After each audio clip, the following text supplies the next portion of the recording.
Hello, welcome to another lesson of modern Aramaic or the dialect of Malula and Jubadin. We will try to point out some of the differences between the two dialects. They're very small differences, but they both represent the exact same language and dialect.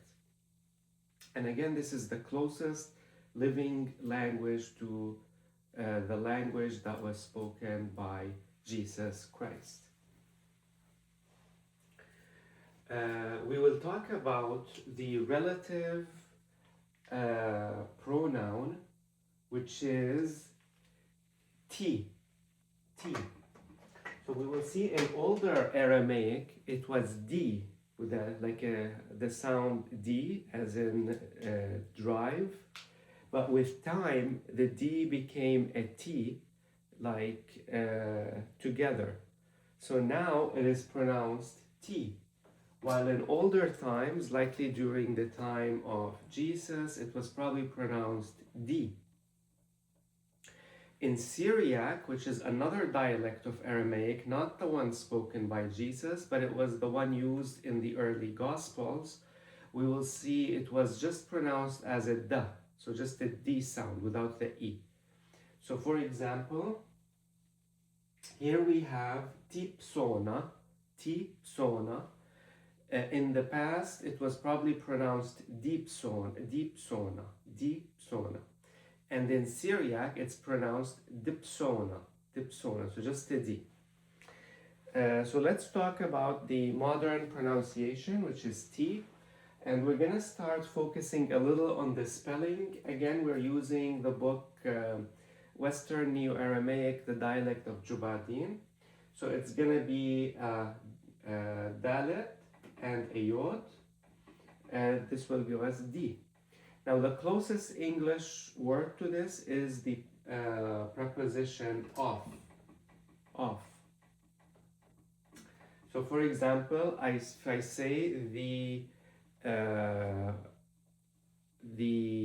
principal of the school, or for example, the book of the student. So this of, which indicates a connection between the two. Let's begin. Here we have Beitha, which we said means house. Ti Psona means boy. So Beitha tipsona means the house of the boy. Launa ti warta. So notice how we stress the O here. Launa ti warta, which means the color of the flower. Launa ti warta. Here we've got Machina ti lotam. Machina ti lotam. Even this is Machina means car. This is how we pronounce it in Jubadin. In Malula, it's pronounced Makina or Makina. While in Jubadin, it's gonna be Machina.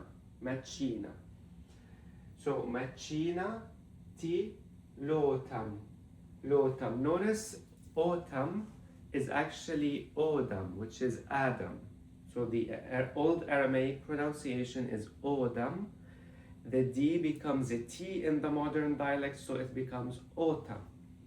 Now, if the first letter of the word is an Aleph, then we have to add an L before it when we indicate this type of possession. So we don't say Machina ti Odam, we add an L, we say Machina ti lotam.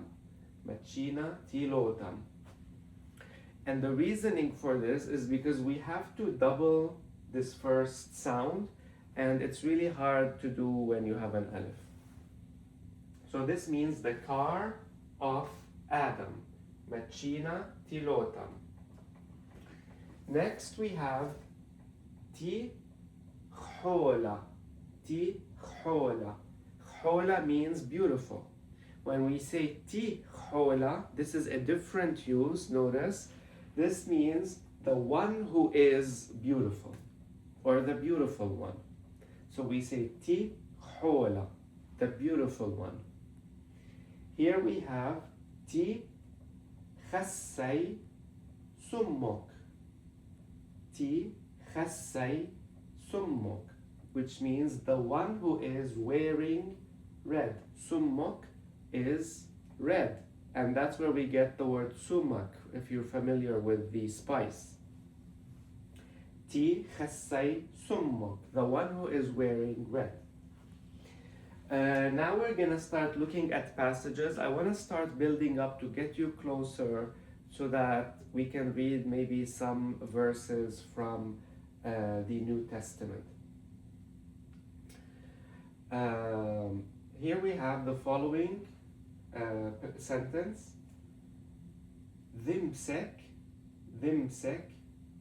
he Ara, Damascus is the land.